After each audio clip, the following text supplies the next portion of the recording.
Saya mau tanya nih Tapi kan, dia tinggi berat badan sekalian lagi. menurut di ajaran Islam itu kan Yesus sama Nabi Isa itu beda berarti Bang ya? Keyakinannya apa dulu abangku? Yang saya tanya. Islam. Oh Islam. Oke silakan. Iya. Silakan. Islam. Di ajaran Kristen itu Yesus sama Nabi Isa itu beda ya Bang ya? Di ajaran Abang kan? Beda. Itu ada Billy di bawah. Nah, Ya silakan. Beda bang. Saya nggak tahu masalahnya gini. Aduh, nanti pilek lagi. Ya sudahlah, lanjut dulu bang. nah itu kan nanti waktu Yesus Kristus itu disalib ya Bang ya? Tadi kata siapa? Ibu siapa ini namanya?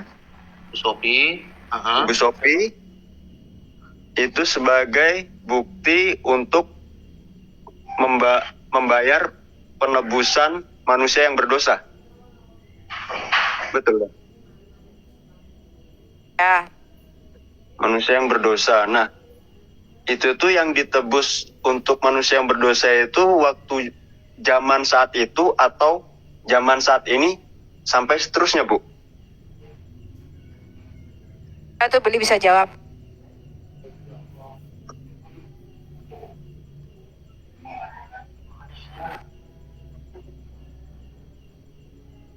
Lari dia. Loh, kok turun? Ini masih ada Sinyalnya kok. paling Bang. Sinyalnya. Ya silakan bang. Pertanyaan tadi udah kelar ya? Iya, tadi saya nanya itu, Bang. Jadi disalib itu kan sebagai Shalom Kak Jeki, shalom Ibu Sofi. Salam. Iya, salam kenal Bang Nats. Ya, salam Halo. kenal. Gimana pertanyaannya tadi, Bro?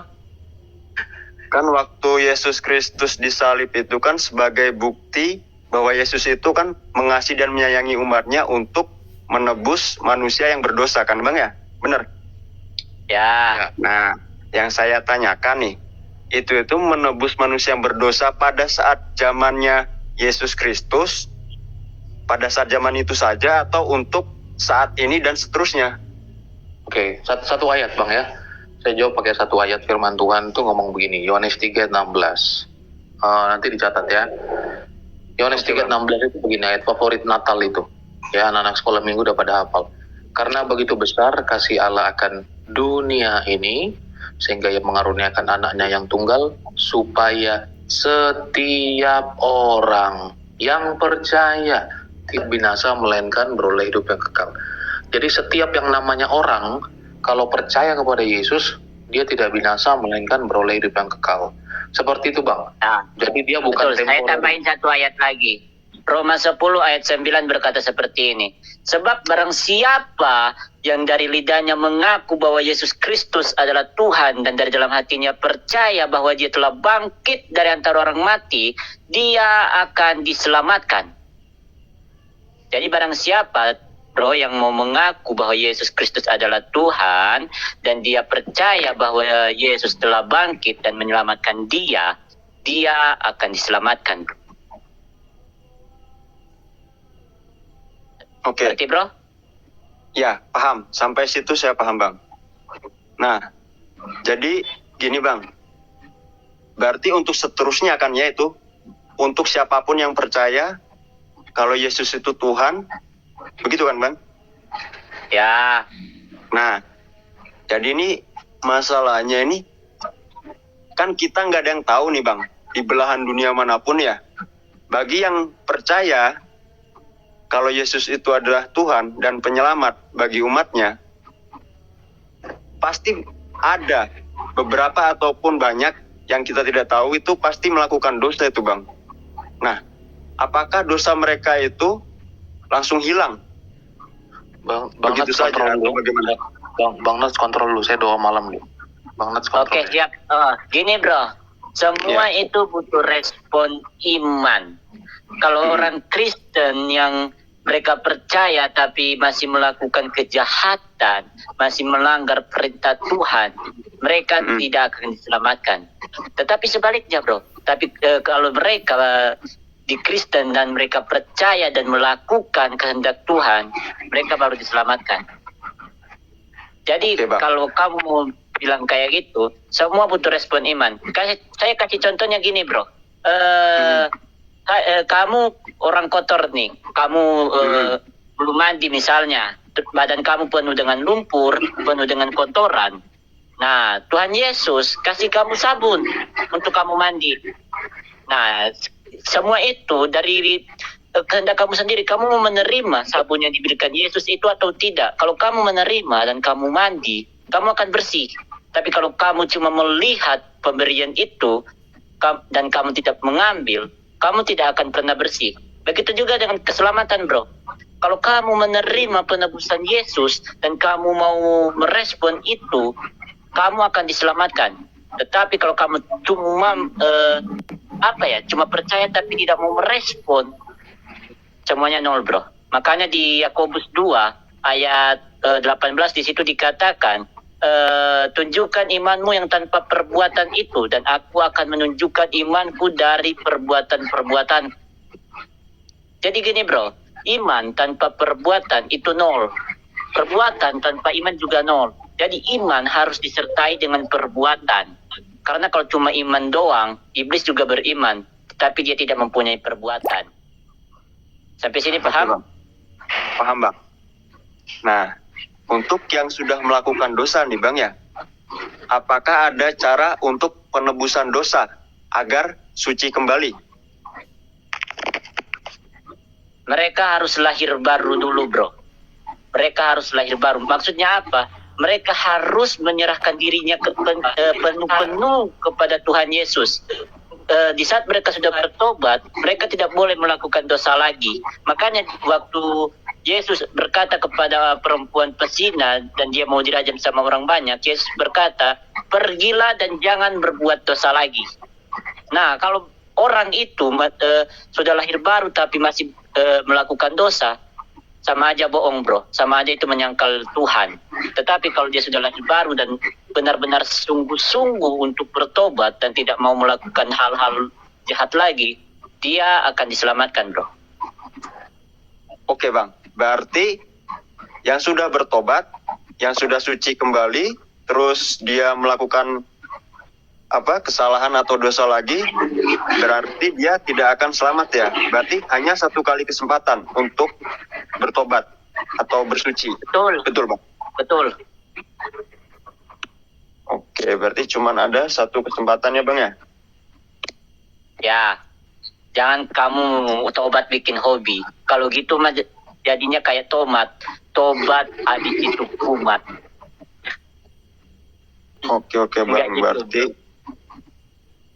Berarti cuman satu kali kesempatan saja setelah itu ya. Ya. Nah, gini, Bang. Jangan Pak. tobat kamu bikin hobi. Nah, seandainya dia sering melakukan kesalahan nih. Nah, di saat dia merasa sakit atau merasa namanya kita sebagai manusia kan, Bang ya, merasa pernah pasti punya pikiran, saya ini sakit, mungkin nyawa tidak lama lagi atau tidak mungkin selamat gitu kan. Nah, baru dia tobat. Itu apakah bisa diterima tobatnya? Sedangkan sebelumnya dia sering melakukan ini dosa. Gini, asalkan dia sungguh-sungguh benar-benar mau bertobat, dia akan diterima tobatnya. Karena tidak ada yang terlambat, bro. Kecuali kalau memang dia udah di ujung maut tapi masih gak mau menerima Tuhan Yesus, masih gak mau mengakui kesalahan, ya tetap, bro, ujung-ujungnya neraka juga. Yang penting Bang. dia mau sungguh-sungguh, bro, sungguh-sungguh bertobat dari hatinya, bukan cuma ingat udah mau mati terus baru tobat, tapi dalam hatinya masih nggak terima, ya sama aja bohong. Oke, Bang.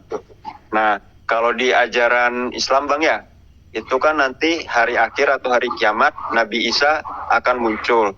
Begitupun di ajaran Abang ya, Yesus juga akan dibangkitkan. Benar, Bang? Dibangkitkan, orang Yesus sudah bangkit dari sebelumnya juga, dari 2000 tahun yang lalu. Yesus Oh, sudah bangkit. waktu dia mati di salib, dia dikuburkan. 3 hari kemudian dia bangkit. 40 hari kemudian setelah dia bangkit, dia naik ke sorga. Dan nanti di akhir zaman, dia akan turun untuk menjemput umat-umat pilihan. Oh, berarti salah ucapan saya. Berarti dia akan turun.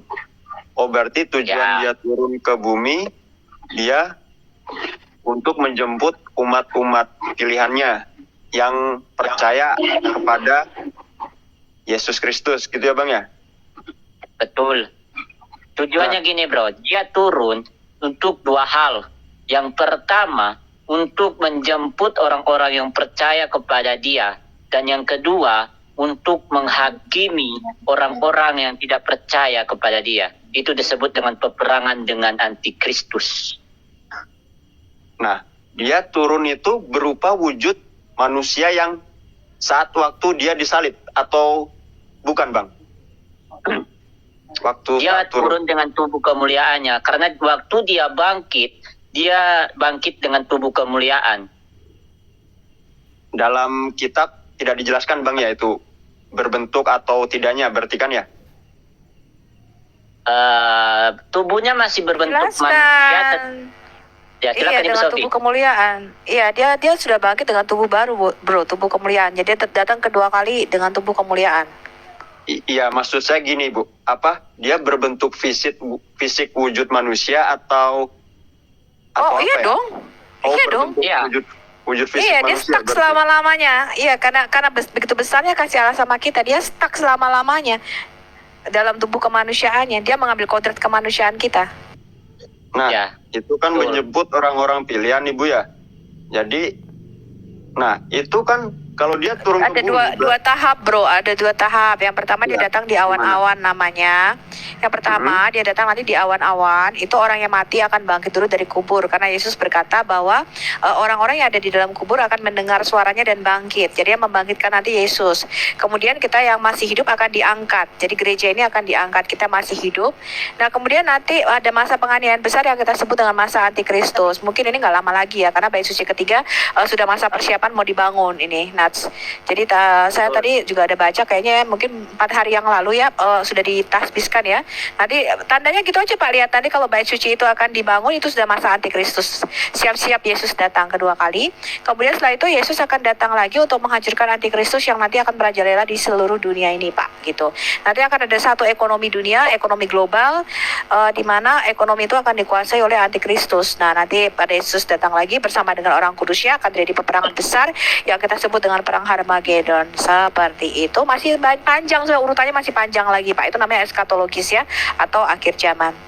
Oke Bu Sofi. Bu Sofi, ini yang dibangkitkan ini semua umat manusia. Jadi yang sudah mati nih Bu ya. Berarti dari berbagai Oh bukan, kalangan. kebangkitan bentar ya, kebangkitan pertama itu hanya orang percaya dulu bro. Hanya orang Oh, percaya orang dengan percaya. orang-orang kudus yang naik ke surga, kita sebut namanya perjamuan kawin anak domba. Nah nanti kalau bagi orang-orang yang tidak percaya menghadapi tahta pengadilan besar bro nanti bro. Nah itu Oke, baru oke, tuh tanggung jawab. Kalau yang pengangkatan pertama ini hanya orang-orang kudus, orang yang mati di dalam Tuhan lah, ceritanya begitu. Ini mau nanya lagi Bu, di Alkitab dijelaskan apa tidak atau dituliskan ketika Yesus Kristus turun ke itu kan waktu kiamat itu, dia tuh turun di negara bagian mana?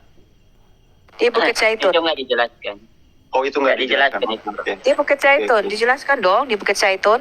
Pada waktu Yesus terangkat itu dia terangkat dari Bukit Zaitun. Bukit Zaitun itu sebelah timurnya Bait Suci sekarang. Kamu baca Kisah Rasul 1.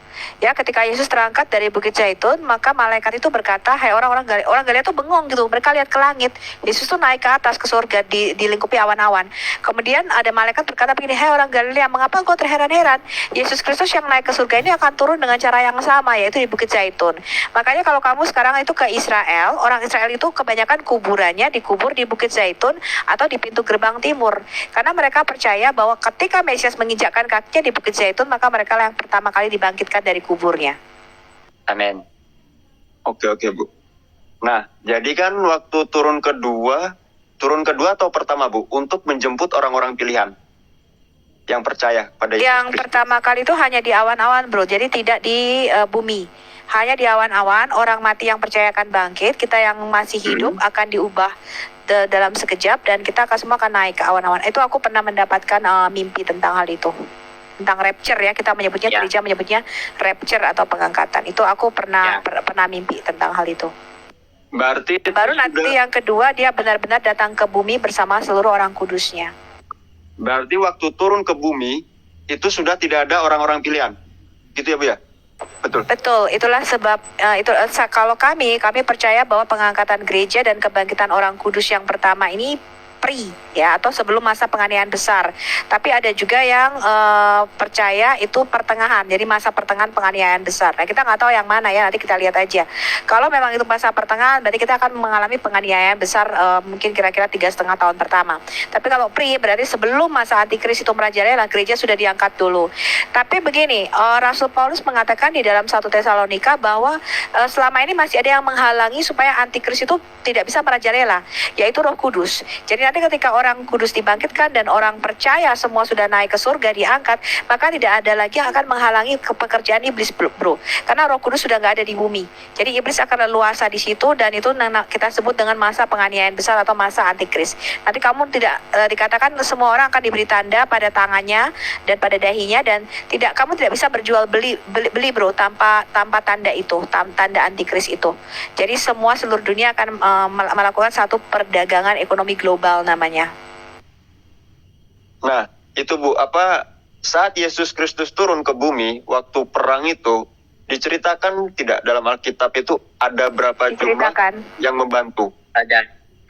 Ada bro. Ya, Ada. kalau jumlahnya tepat, dia datang bersama dengan orang-orang kudusnya berlaksa-laksa ya, jumlahnya nggak dihitung berapa gitu, nggak ada ya, tapi datang bersama orang kudusnya berlaksa-laksa itu ada. Berarti nanti perang benar-benar terjadi perang ya waktu hari kiamat. Iya. Gitu, Bu. Iya, Nah, makanya dikatakan kan dia akan membunuh semua musuh-musuhnya yang tidak mau menerima Yesus sebagai Tuhan dan Raja. nah sedangkan pada saat zaman sekarang saja Rusia sudah punya nuklir, Bu. Itu gimana? Kalau negara-negara lain pakai nuklir atau pakai senjata-senjata Bro. canggih. Peperangan antara Yesus dan Antikristus nggak pakai Iya. bom nuklir, bro. Ya makanya saya akan tanya, Bang, gitu kan. Kan akhir zaman nih, kiamat nih. Sedangkan zaman sekarang aja kan alat-alat perang sudah canggih gitu, Bang. Makanya saya ini tanya gitu. Apakah dijelaskan Ya. atau tidak? Saya cuma ingin tahu gitu. Dijelaskan dong. Dia bahkan di dalam hadis aja dia membunuh dengan nafasnya. Di dalam Alkitab kami, Yesus Kristus tuh nggak perlu pakai bom nuklir, bro. Dia hanya bernafas saja, dia sudah langsung meleleh itu iblis ya. Jadi nggak akan mampu di hadapan Yesus. Dan itu diceritakan di dalam Alkitab kami, baik Perjanjian Lama maupun di dalam Kitab Wahyu. Bagaimana Yesus datang kedua kalinya dan berperang melawan iblis dan nabi palsunya. Oke. Berarti Yesus itu sebenarnya maha segalanya kan ya, Bu ya? Cuman pada saat disalib itu sebagai bentuk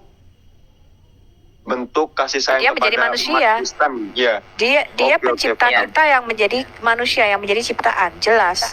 Kalau makanya dia berkata, aku turun dari surga dan dia kembali ke surga. Kalau dia manusia sama seperti kamu dan saya, dia kembali jadi debu, bro. Innalillahi wa inna ilaihi rajiun. Tapi dia Ya, kembali dan ke surga karena dia memang asalnya dari surga. Ya, betul. Dan Yesus mati dalam keadaannya sebagai manusia, bro. Baca 1 Petrus 3 ayat 18b. Yesus mati dalam keadaannya sebagai manusia. Oke, Bang. Udah ngerti, bro? Sudah.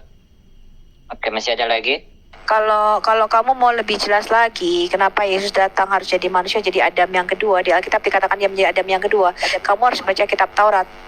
Kalau kamu mau lebih singkat, kamu lihat dulu di channel saya Al Hayat Indonesia ya. Kamu pilih playlistnya, judulnya Menjawab Islam dalam 5 menit. Di situ kamu pilih ada 6 seri. Apa artinya Allah menjadikan Yesus sebagai Tuhan dan Kristus? Nah, di situ kamu bisa belajar ya apa rencana awal Allah untuk manusia, untuk Adam. Bagaimana Allah menjadikan Adam. Kalau kamu paham itu, maka kamu akan paham mengapa Allah itu harus jadi manusia. Begitu ya, Bu ya. Iya, karena sebenarnya pertanyaan kalian, kenapa dosa? Kalau Allah Maha Pengampun, kenapa nggak langsung mengampuni kan? Biasa begitu kan? Langsung aja diampuni. Ngapain pakai Yesus susah-susah amat? Harus dicambuk, menderita, sengsara, dianiaya, tubuhnya hancur, disalibkan. Itu kan penghinaan. Nah, kenapa? Karena ternyata setelah saya selama hampir 5 tahun berdiskusi dengan Muslim, karena mereka kehilangan kitab Taurat. Karena kamu tidak pernah baca episode 1, 2, 3-nya, bro. Itulah sebabnya tadi saya memberikan satu analogi. Kamu tuh lihat film serinya tuh 10 episode, tapi lu nonton cuma seri 10. Makanya kamu bingung, ngerti nggak lo? Kayak tadi loh, baru masuk Zoom.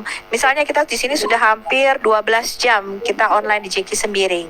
Kamu tuh baru 1 jam pertama nggak tahu apa-apa, makanya naik dia bingung. Ini lagi ngebahas apa sih? Lagi ngebahas menu makanan ya, cara-cara bikin donat. Kenapa kamu bingung? Karena kamu itu kehilangan seri pertamanya. Makanya saya mengatakan, selama kalian tidak menerima kitab Taurat Musa, kitab para nabi dan kitab Mazmur, kalian gak akan tahu pengorbanan Yesus. Karena Yesus mengatakan begini nih bro, saya kasih kamu ya, Lukas 24 ayat 44 sampai dengan 45. Kamu baca seluruh Alkitab kita. Yesus berkata begini, kalau kamu tidak percaya apa yang ditulis oleh Musa, maka kamu sampai berbusa-busa juga gak akan percaya apa yang aku katakan. Karena Yesus berkata begini, haruslah digenapi semua yang tertulis tentang aku. Haruslah digenapi semua yang telah dinubuatkan tentang aku, kata Yesus.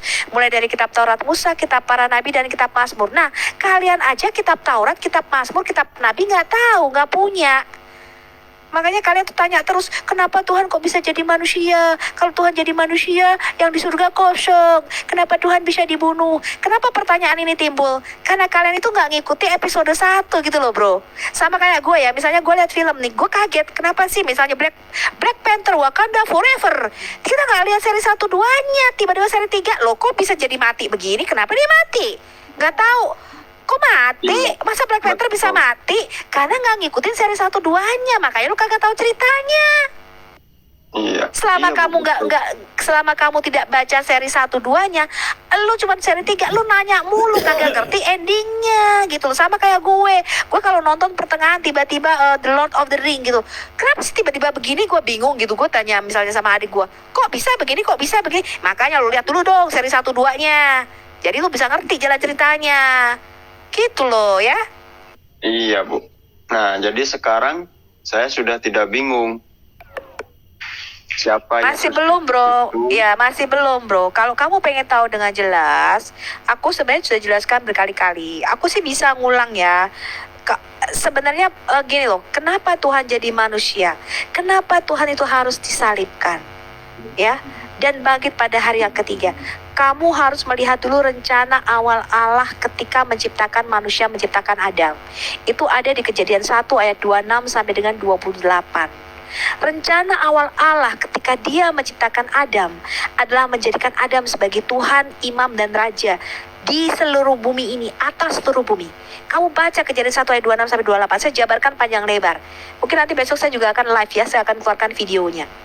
Nah, kalau saya tanya sama Muslim, apa rencana awal Allah untuk kamu, untuk manusia? Tidaklah kami menjadikan manusia dan jin kecuali untuk menyembahku, betul? Betul.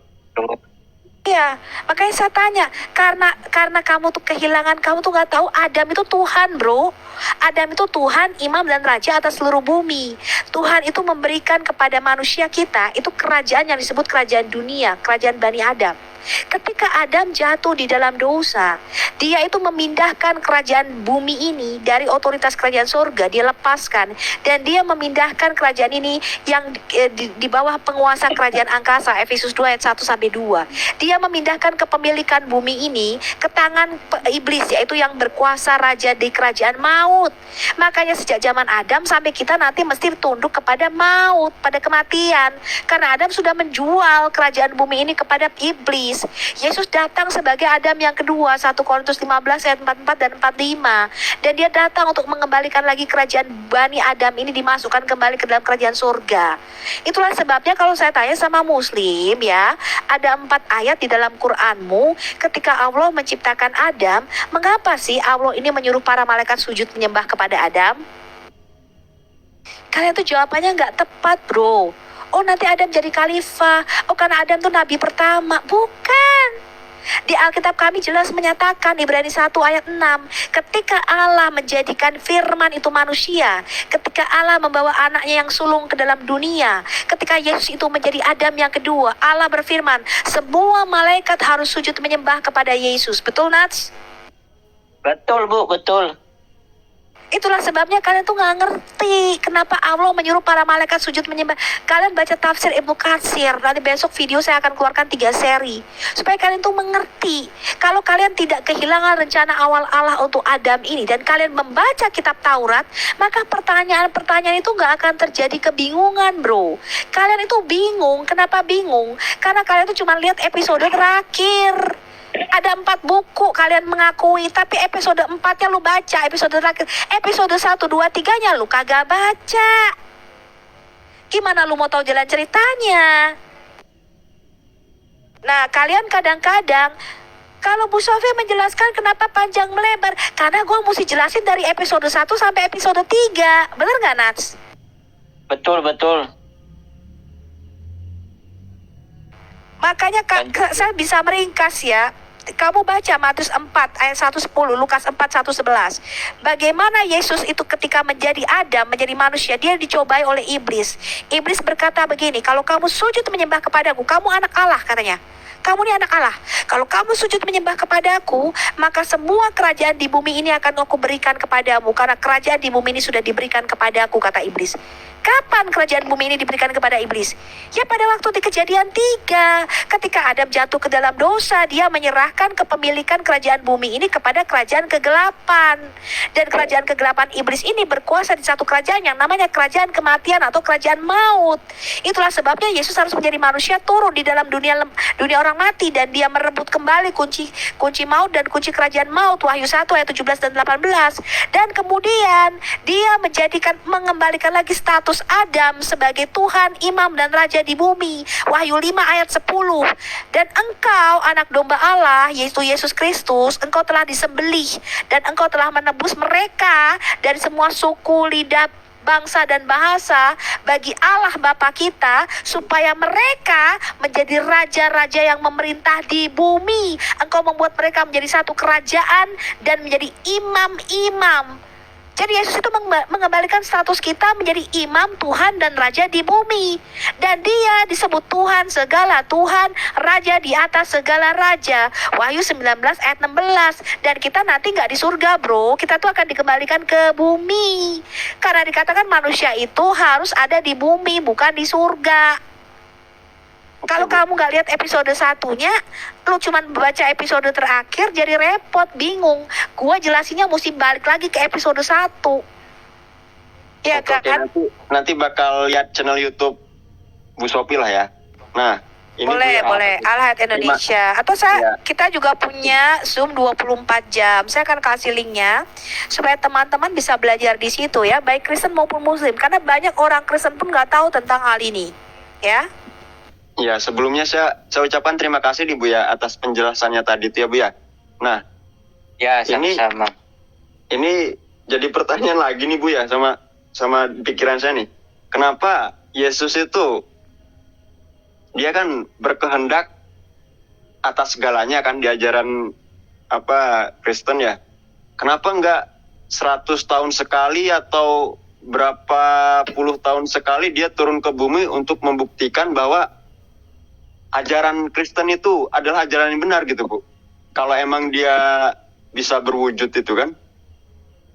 Dia terus-menerus ada, bro. Yesus mengatakan, aku menyertai kamu senantiasa sampai kepada akhir zaman. Melalui apa? Melalui Roh Kudusnya. Nah, makanya kalau kamu lahir baru, terima Yesus sebagai Tuhan, kamu akan dipenuhi oleh Roh Kudus.